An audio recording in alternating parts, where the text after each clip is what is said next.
ಇನ್ನು ಜಮೀರ್ ಅಹಮದ್ ಮೇಲೆ ನಿಂತಿದೆ ದಾವಣಗೆರೆ ಕಾಂಗ್ರೆಸ್ನ ಭವಿಷ್ಯ. ನಾಮಪತ್ರ ವಾಪಸ್ಗೆ ಕಡೇ ದಿನ ದಾವಣಗೆರೆ ಕಾಂಗ್ರೆಸ್ನಲ್ಲಿ ಬಂಡಾಯ ಈಗಾಗಲೇ ಎದ್ದಿದೆ. ಸಾದಿಕ್ ಪೈಲ್ವಾನ್ ಅವರು ಬಂಡಾಯ ಎದ್ದಿದ್ದಾರೆ. ಈಗಿರಬೇಕಾದ ಜಮೀರ್ ಅಹಮದ್ ಮೇಲೆ ನಿಂತಿದೆ ದಾವಣಗೆರೆ ಕಾಂಗ್ರೆಸ್ನ ಭವಿಷ್ಯ. ನಾಮಪತ್ರ ವಾಪಸ್ಗೆ ಕಡೇ ದಿನ ದಾವಣಗೆರೆ ಕಾಂಗ್ರೆಸ್ನಲ್ಲಿ ಬಂಡಾಯ ಎದ್ದಿರುವಂಥದ್ದು. ಸಮರ್ಥ ಗೆಲ್ಲಿಸಬೇಕಾ ಅಥವಾ ಸಾದಿಕ್ ಪೈಲ್ವಾನ್ನ ಗೆಲ್ಲಿಸಬೇಕಾ ಅನ್ನುವಂಥದ್ದು ಸಾಕಷ್ಟು ಪ್ರಶ್ನೆಯಾಗಿದೆ. ಜಮೀರ್ ಯಾರನ್ನು ಸೂಚಿಸ್ತಾರೋ ಅವರಿಗೆ ಮುಸ್ಲಿಮರು ಓಟನ್ನು ಹಾಕ್ತಾರಂತೆ. ಈವರೆಗೂ ದಾವಣಗೆರೆ ಕಡೆ ತಲೆ ಹಾಕಿಲ್ಲ ಸಚಿವ ಜಮೀರ್ ಅಹಮದ್. ಜಮೀರ್ ಅಹಮದ್ ಬಂದಿಲ್ಲ ಅಂದರೆ ಕಾಂಗ್ರೆಸ್ ಸೋಲು ಫಿಕ್ಸ್ ಅಂತಾನೆ ಹೇಳ್ತಾ ಇದ್ದಾರೆ. ಸಮರ್ಥ್ಗೆ ಓಟ್ ಹಾಕದಿರಲು ದಾವಣಗೆರೆ ಮುಸ್ಲಿಮರು ನಿರ್ಧಾರವನ್ನು ಮಾಡಿಕೊಂಡಿದ್ದಾರೆ. ಜಮೀರ್ ಬಂದು ಸಮಸ್ಯೆ ಬಗೆಹರಿಸಿದ್ರು ಅಷ್ಟೇ ಕಾಂಗ್ರೆಸ್ಗೆ ಮುಸ್ಲಿಮರ ಮತ ಬೀಳುವಂಥದ್ದು. ಮುಸ್ಲಿಮರಿಗೆ ಟಿಕೆಟ್ ಕೊಟ್ಟಿಲ್ಲ ಅಂತ ಸಿಟ್ಟಾಗಿದ್ದಾರೆ ಒಂದು ಕಡೆ. ಇನ್ನು ಮುಸ್ಲಿಂ ಸಮುದಾಯದವರಿಗೆ ಟಿಕೆಟ್ ಕೊಟ್ಟಿಲ್ಲ ಅನ್ನುವಂತಹ ಒಂದು ಕಾರಣದಿಂದ ಜಮೀರ್ ಅಹಮದ್ ಅವರು ಸಿಟ್ಟಾಗಿದ್ದಾರೆ ಅನ್ನುವಂತಹ ಮಾತುಗಳು ಕೂಡ ಕೇಳಿಬರ್ತಾ ಇದೆ. ದಾವಣಗೆರೆ ಕ್ಷೇತ್ರದಲ್ಲಿ ಸದ್ಯದ ಮಟ್ಟಿಗೆ ಜಮೀರ್ ಅಹಮದ್ ಮೇಲೆ ನಿಂತ್ಕೊಂಡಿದೆ ದಾವಣಗೆರೆ ಕಾಂಗ್ರೆಸ್ನ ಭವಿಷ್ಯ. ಸಮರ್ಥ ಅವರಿಗೆ ಏನು ಟಿಕೆಟ್ ಕೊಟ್ಟಿದ್ದಾರೆ, ಏನಾದರೂ ಇದು ಸಂಧಾನ ಮಾಡಬೇಕು ಅಂತ ಅಂದರೆ ಅದು ಜಮೀರ್ ಅಹಮದ್ ಅವರಿಂದಲೇ ಸಾಧ್ಯ. ಅವರು ಹೇಳಿದ್ರೆ ಮುಸ್ಲಿಂ ಸಮುದಾಯದವರು ಎಲ್ಲರೂ ಕೂಡ ಅವರ ಮಾತನ್ನು ಕೇಳ್ತಾರೆ. ನಾಮಪತ್ರ ವಾಪಸ್ಗೆ ಕಡೇ ದಿನ ಆಗಿರೋದ್ರಿಂದ ದಾವಣಗೆರೆ ಕಾಂಗ್ರೆಸ್ನಲ್ಲಿ ಸಾಕಷ್ಟು ಕುತೂಹಲವನ್ನು ಕೆರಳಿಸ್ತಾ ಇದೆ. ಯಾರು ಗೆಲ್ತಾರೆ, ಸಮರ್ಥ್ ಅವರಿಗೆ ಅತಿ ಹೆಚ್ಚಾಗಿ ಓಟ್ ಬೀಳ್ತಾವ ಅಥವಾ ಸಾದಿಕ್ ಪೈಲ್ವಾನ್ ಅವರು ಏನಾದರೂ ಗೆಲ್ತಾರಾ ಅನ್ನುವಂಥದ್ದು ಸಾಕಷ್ಟು ಇಲ್ಲಿ ಪ್ರಶ್ನೆ ಆಗ್ತಾ ಇರುವಂಥದ್ದು.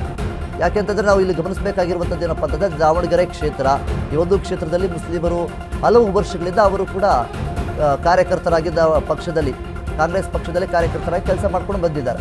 ಶಾಮನೂರು ಶಿವಶಂಕರಪ್ಪನವರು ಇದ್ದಂಥ ಸಂದರ್ಭದಲ್ಲಿದ್ದಲೂ ಕೂಡ ಅವರು ಕೆಲಸವನ್ನು ಮಾಡ್ಕೊಂಡು ಬರ್ತಾ ಇದ್ದಾರೆ. ಅವರು ಈ ಬಾರಿ ಅಂದರೆ ಈ ವರ್ಷ ನಿರೀಕ್ಷೆಯೊಂದನ್ನು ಇಟ್ಕೊಂಡಿದ್ರು. ಈ ಬಾರಿ ನಮಗೆ ಟಿಕೆಟ್ ಕೊಡ್ತಾರೆ, ಟಿಕೆಟ್ ಸಿಗುತ್ತೆ ಅನ್ನುವಂಥ ನಿಟ್ಟಿನಲ್ಲಿ ಯಾವಾಗ ಟಿಕೆಟ್ ಸಮರ್ಥ್ ಅವರಿಗೆ ಕೊಟ್ಟರು ಆಗ ಸಾದಿಕ್ ಪೈಲ್ವಾನ್ ಅವರು ಬಂಡಾಯ ಎದ್ರು.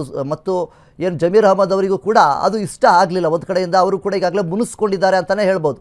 ಈಗ ಸದ್ಯದ ಮಟ್ಟಿಗೆ ಜಮೀರ್ ಅಹಮದ್ ಮೇಲೆ ನಿಂತ್ಕೊಂಡಿದೆ ಒಂದು ದಾವಣಗೆರೆ ಕಾಂಗ್ರೆಸ್ನ ಭವಿಷ್ಯ. ಅವರ ಮಾತು ಏನು ಹೇಳ್ತಾರೆ ಅದನ್ನು ಮುಸ್ಲಿಂ ಸಮುದಾಯದವರು ಕೇಳ್ತಾರೆ. ಅವ್ರಿಗೆ ಏನಾದರೂ ಸಾದಿಕ್ ಪೈಲ್ವಾನ್ ಅವರನ್ನು ವೋಟ್ ಮಾಡಿ ಗೆಲ್ಲಿಸಿ ಅಂತ ಹೇಳಿದ್ರೆ ಪಟ್ಟಾಗಿ ನಿಂತ್ಕೊಂಡು ಈಗ ಖಂಡಿತವಾಗ್ಲೂ ಕೂಡ ಸಾದಿಕ್ ಪೈಲ್ವಾನನ್ನು ಗೆಲ್ಲಿಸೋದಕ್ಕೆ ಮುಂದಾಗ್ತಾರೆ. ಅಕಸ್ಮಾತಾಗಿ ಸಮರ್ಥ್ ಅವರಿಗೆ ಏನಾದರೂ ವೋಟ್ ಹಾಕಿ ಅಂತ ಹೇಳಿದ್ರೆ ಅವರ ಮಾತನ್ನು ಕೇಳ್ತಾರೆ ಅನ್ನುವಂತಹ ಮಾತುಗಳು ಈಗಾಗಲೇ ಕೇಳಿ ಬರ್ತಾ ಇದೆ. ದಾವಣಗೆರೆ ದಕ್ಷಿಣ ಕ್ಷೇತ್ರದಲ್ಲಿ ಭಾರಿ ಕುತೂಹಲವನ್ನು ಕೆರಳಿಸ್ತಾ ಇದೆ.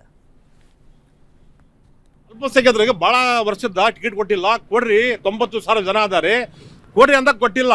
ಇವತ್ತು ಬಂಡೆಯಾಗಿ ಸಾದಿಕ್ ಪೈಲ್ವಾನರು ಒಂದು ನಮ್ಮ ಹತ್ರನೂ ಅವರು ಹಾಕಿದ್ದಾರೆ ಟಿಕೆಟ್, ಇದು ಮಾಡಿದ್ದಾರೆ, ಅವರು ನಾಮಪತ್ರ ಪತ್ರ ಕೊಟ್ಟಿದ್ದಾರೆ. ಅವರು ಅದು ಎಷ್ಟು ಇದಾಗುತ್ತೆ ಅನ್ನೋದು ಮುಂದಿನ ದಿನಗಳಲ್ಲಿ ನೋಡೋಣ್ರಿ. ಅದರ ಬಗ್ಗೆ ಸಿದ್ದರಾಮಯ್ಯ ಮಾನ್ಯ ಜಮೀರ್ ಅಹಮದ್ ಖಾನ್ ಸಾಹೇಬರು ಸಾದಿಕ್ ಪೈಲ್ವಾನ್ ಬಗ್ಗೆ ಏನು ಹೇಳ್ತಾರೆ ಸರ್? ಎಲ್ಲ ಕಾಂಗ್ರೆಸ್ ಇದು ಎಲ್ಲ ಅವರು ಈಗೇನೋ ಸ್ವಲ್ಪ ಗೊಂದಲ ಇದೆ. ಅದು ಬಿಜೆಪಿ ಜಮೀರ್ ಅಹಮದ್ ಖಾನ್ ಸಾಹೇಬರು ಮಾನ್ಯ ಸಿದ್ದರಾಮಯ್ಯ ಬಂದು ಮಾತಾಡಿದರೆ ಅದೆಲ್ಲ ಸರಿ ಆಗತ್ತೆ. ಆಗ ಮಾಡ ಏನೋ ಸರಿ ಆಗಲ್ಲ. ಮತ್ತೆ ಬಿಜೆಪಿ ಜಮೀರ್ ಅಹಮದ್ ಖಾನ್ ಸಾಹೇಬ್ ಇಲ್ಲಿ ಬಂದ್ರೆ ಅಷ್ಟೇ ಕಾಂಗ್ರೆಸ್ ಗೆಲ್ಲೋದು, ಇಲ್ಲಾಂದ್ರೆ ಯಾವ ಕಾರಣಕ್ಕೂ ಕಾಂಗ್ರೆಸ್ ಇಲ್ಲಿ ಗೆಲ್ಲಂಗಿಲ್ಲ. ನಾವು ನಮ್ಮ ನಾಯಕರು ಬಿಜೆಪಿ ಜಮೀರ್ ಅಹಮದ್ ಖಾನ್ ಸಾಹೇಬ್ ಬಂದು ಅಲ್ಲಿ ತೀರ್ಮಾನ ಮಾಡಬೇಕು. ಅಲ್ಲಿ ಏನಾದ್ರು ಸರಿ ಮಾಡಿದ ಮೇಲೆ ಆಮೇಲೆ ಎಲ್ಲರೂ ನಾವು ಕಾಂಗ್ರೆಸ್ ಓಟ್ ಹಾಕ್ತಿವಿ. ಇಲ್ಲಾಂದ್ರೆ ಬಿಜೆಪಿ ಜಮೀರ್ ಅಹಮದ್ ಖಾನ್ ಸಾಹೇಬ್ ಬಂದ್ ಮಾಡಲಿ ಅಂದ್ರೆ ಬಹಳ ಕಷ್ಟ ಐತಿಲ್ಲ ಕಾಂಗ್ರೆಸ್ಗೆ. ಬಂದೇ ಬರ್ಬೇಕು ಅವರು. ಕಾಂಗ್ರೆಸ್ ಗೆಲ್ಬೇಕಂದ್ರೆ ದಾವಣಗೆರೆಗೆ ಬಿಜೆಪಿ ಜಮೀರ್ ಅಹಮದ್ ಖಾನ್ ಸಾಹೇಬ್ ಹೆಜ್ಜೆ ಇಡಬೇಕು, ಇಲ್ಲಾಂದ್ರೆ ಸಾಧ್ಯ ಅಲ್ಲ ಮಾತು.